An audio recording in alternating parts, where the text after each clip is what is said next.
नमस्कार दोस्तों, Buddha coaching centre Hariom नगर गोरखपुर के पोर्टल पे आप सभी दोस्तों का हार्दिक स्वागत और अभिनंदन है। दोस्तों, बात करते हैं अगले अधिगम के बारे में, जो कि सिद्धांत था क्या, उस सिद्धांत के नाम के बारे में जानेंगे। और वो सिद्धांत है क्या, सूझ एवं अंतर्दृष्टि। सूझ एवं अंतर्दृष्टि का सिद्धांत। जी हाँ दोस्तों, यह अगला सिद्धांत अधिगम का ही है और अधिगम के अंतर्गत ही इसको लाया गया। और लाने का श्रेय जाता है, देखते किसको, और वह जाता है, वह प्रतिपादक है कौन, महान मनोवैज्ञानिक कोहलर महोदय, जिनका पूरा नाम क्या है, वुल्फगंग कोहलर। जी हाँ दोस्तों, यह जो सिद्धांत है, इस सिद्धांत के प्रतिपादक महान मनोवैज्ञानिक वुल्फगंग कोहलर है। और कोहलर महोदय निवासी थे कहाँ के, जर्मन के निवासी थे। और इनका जो सिद्धांत था वो एक जर्मन भाषा का ही शब्द है, उसी पर यह सिद्धांत आधारित है। और वह शब्द क्या है, गेस्टाल्टवाद। यानी कि यह सिद्धांत किस पे आधारित है, गेस्टाल्टवादी विचारधारा पर आधारित है। यदि इस शब्द के बारे में बात किया जाए या फिर इसके अर्थ को जानने का प्रयास किया जाए, तो इस सिद्धांत का जो शब्द आधारित है, यानी कि गेस्टाल्टवादिता पर आधारित है, इस शब्द का अर्थ क्या होता है, संपूर्णाकार होता है। क्या होता है, संपूर्णाकार। अब संपूर्णाकार है तो निश्चित तौर पे हम इसको कह सकते हैं क्या, समग्र भी कह सकते हैं, या फिर हम इसको कह सकते हैं क्या, पूर्णाकार भी कह सकते हैं। यानी कि यह जो गेस्टाल्टवादी शब्द है, यह स्पष्ट करना चाहता है कि जब भी किसी के व्यवहार में परिवर्तन होता है या फिर जब भी किसी समस्या का हम समाधान करते हैं, तो निश्चित तौर पे हमें समस्त परिस्थिति को देख लेना चाहिए, जांच लेना चाहिए, और फिर कहीं जाके हमें उस समस्या का क्या करना चाहिए, समाधान करना चाहिए। ठीक। अब जब प्रतिपादक है तो निश्चित तौर पे प्रतिपादन भी किया गया होगा। और प्रतिपादन के संदर्भ में थोड़ा कंट्रोवर्सी देखने को मिलती है, लेकिन शिक्षक भर्ती के अंतर्गत कहा गया कि यह प्रतिपादन कब किया गया, 1925 में किया गया। ठीक।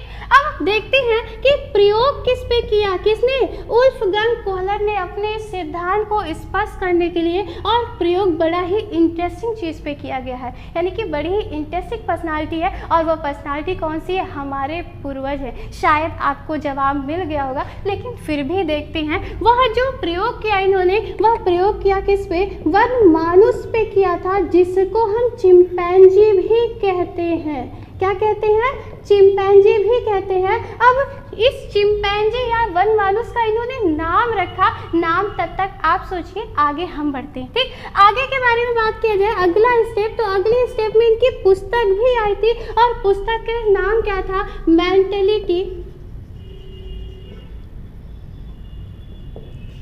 Of apis. जी हाँ दोस्तों, इनकी जो पुस्तक थी किसकी, वुल्फगंग कोहलर की, वह पुस्तक क्या थी, मेंटलिटी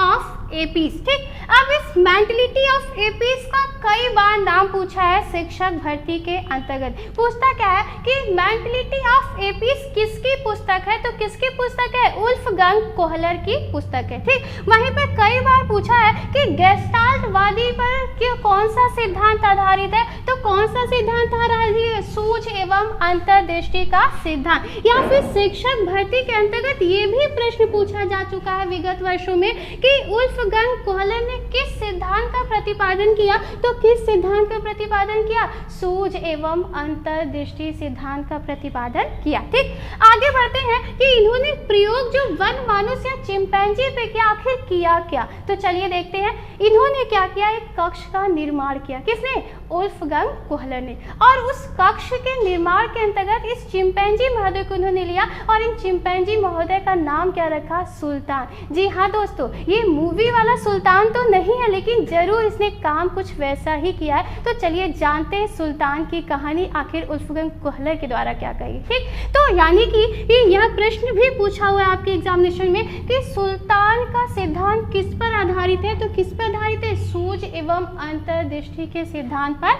आधारित है। यानी कि वन मानुस या चिंपैंजी का नाम उल्फगन कोहलर ने क्या रखा, सुल्तान रखा। ठीक, अब इसमें इन्होंने क्या किया, उल्फगन कोहलर ने कि एक कक्ष का निर्माण किया।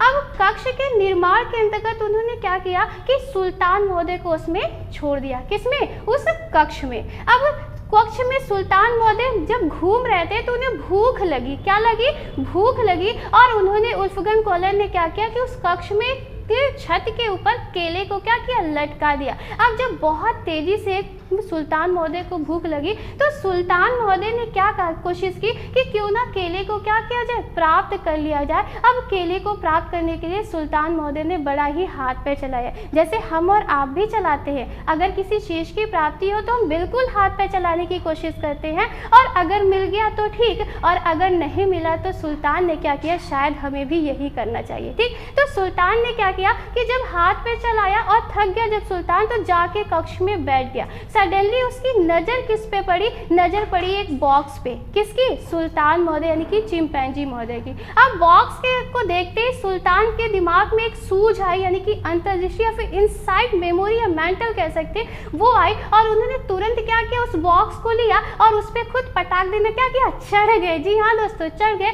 और केले को उन्होंने क्या कर लिया, प्राप्त कर लिया। ये तो फर्स्ट स्टेप में किया किसने, सुल्तान ने। और इस बात से यह तो स्पष्ट हो गया कि किसी भी समस्या के समाधान के लिए हमें उद्दीपन की ना ही आवश्यकता है और ना ही अनुक्रिया की आवश्यकता है, बल्कि आवश्यकता हमें किसकी है, सूझ की आवश्यकता है या फिर समझ की आवश्यकता है। ठीक, तो फर्स्ट स्टेप से यह बात तो बिल्कुल स्पष्ट हो गई। अब उल्फगन कोहलर चूंकि सुल्तान महोदय से भी बहुत चालाक थे, तो उन्होंने कहा कि अगला एक्सपेरिमेंट करते देखते हैं और सुल्तान देखते हैं करता क्या है। तो उन्होंने अगले स्टेप में क्या किया कि एक बॉक्स तो कक्ष में ऑलरेडी अवेलेबल था, लेकिन उन्होंने क्या किया, छत के ऊपर जो केला लटकाया था वो थोड़ा और ऊपर कर दिया। अब चूंकि फर्स्ट स्टेप में सुल्तान महोदय को एक बॉक्स से ही केले की प्राप्ति हो गई थी, तो सुल्तान को लगा कि इस बार भी भैया मुझे एक बॉक्स से ही क्या होगी, केले की प्राप्ति हो जाएगी। लेकिन वास्तविकता तो कुछ इससे अलग थी, क्योंकि उससे भी ज़्यादा तेज था कौन, उल्फगन कोहलर। ठीक,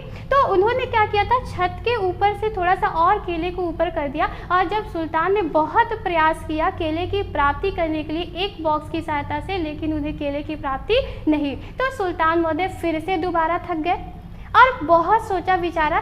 सडनली उनका जो कॉन्सेप्ट था एक बॉक्स पे पड़ा, यानी कि उनकी दृष्टि एक बॉक्स पे पड़ी, और बॉक्स को देखते ही उनके दिमाग में फिर से घंटी बजी, किसकी, सूझ की, इनसाइट्स की। और उन्होंने क्या किया, दूसरे बॉक्स को पहले बॉक्स से क्या किया, अटैच किया और केले की प्राप्ति कर ली। यानी कि फर्स्ट स्टेप के साथ साथ सेकंड स्टेप में भी इस बात की पुष्टि कर दी किसने, उल्फगन कोहलर ने, कि किसी भी समस्या के समाधान के लिए सबसे ज़्यादा आवश्यकता किसकी है, सूझ और समझ की है। ठीक, क्योंकि दो स्टेप उल्फगन कोहलर ने देख लिया, तो उल्फगन कोहलर को इतने स्टेप के बाद भी सेटिस्फैक्शन नहीं मिला, और उन्होंने तीसरा स्टेप क्या किया, प्रयोग किया। अब तीसरे स्टेप में उन्होंने क्या किया कि केले को उस कक्ष में ना रख के केले को क्या किया, कक्ष के बाहर रख दिया।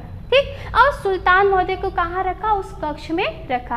अब कक्ष में सुल्तान महोदय फिर से मूव करे, मूव करने के बाद फिर से लगी उनको क्या, भूख, और चूंकि सामने था दिखा क्या उनको, केला, तो फिर से उन्होंने हाथ पैर चलाना शुरू कर दिया। अब हाथ पैर लाख प्रयास किया चलाने की, लेकिन फिर भी उन्हें केले की प्राप्ति नहीं हुई। ठीक, तो सडनली फिर से वो क्या हुए, थक के बैठ गए। फिर उनकी नज़र पड़ी एक स्टिक पे जो कि कक्ष में क्या था, मौजूद थी, और उस कक्ष को उठाया उन्होंने और तुरंत केले की प्राप्ति कर ली। किसने, सुल्तान महोदय ने। ठीक, अब तीसरे स्टेप में भी इस बात की पुष्टि हो गई उल्फगन कोहलर के इस प्रयोग के द्वारा कि वाकई में किसी भी कार्य या फिर किसी भी समस्या का समाधान के लिए एक बार फिर से यह स्पष्ट कर दिया कि सबसे ज़्यादा आवश्यकता किसकी होती है, सूझ एवं समझ की होती है। ठीक, फिर भी इतने 3 स्टेप के बाद भी उन्हें सेटिस्फेक्शन नहीं मिला और उन्होंने चौथा स्टेप किया। किसने? कोहलर महोदय ने। और चौथे स्टेप में उन्होंने क्या किया कि केले को कक्ष से और दूर रख दिया।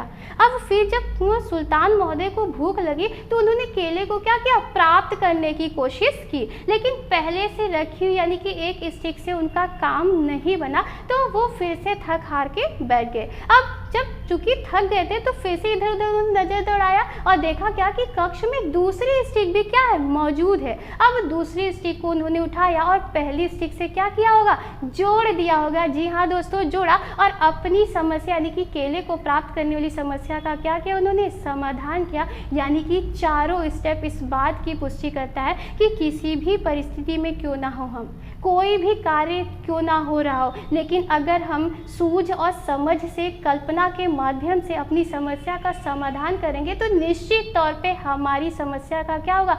समाधान होगा और हमारे व्यवहार में भी क्या होगा? समस्या समाधान की प्रवृत्ति जागृत होगी। और यही बात स्पष्ट करना चाहते थे कौन? वुल्फगंग कोहलर। किस सिद्धांत के अंतर्गत? सूझ एवं अंतर्दृष्टि सिद्धांत के अंतर्गत। इस सिद्धांत से हमें इस बात की शिक्षा मिलती है कि शिक्षा के क्षेत्र में भी यदि हम लगातार अपनी सूझ एवं समझ से समस्या का समाधान करेंगे तो निश्चित तौर पे हमारी और आपकी समस्या का क्या होगा? समाधान होगा। लेकिन उस समाधान के लिए हमें प्रयोग किसकी करना है? संपूर्णाकार या फिर समग्रता या फिर पूर्णाकार परिस्थिति को देखते हुए अपनी समस्या का समाधान के लिए हमें अपनी सूझ यानी कि दिमाग का प्रयोग करना है। ठीक, इसके साथ साथ इस सिद्धांत के में समर्थक भी देखेंगे और समर्थक के अंतर्गत जो नाम आता है प्रमुख, उसके बारे में जानते हैं। पहला जो नाम है उनका नाम क्या है? वर्दीमर, जिसका पूरा नाम क्या है? वैक्स मर्दिमर। ठीक, वहीं पे दूसरा नाम देखने को मिलता क्या है? दूसरा नाम क्या है? कोफ्का।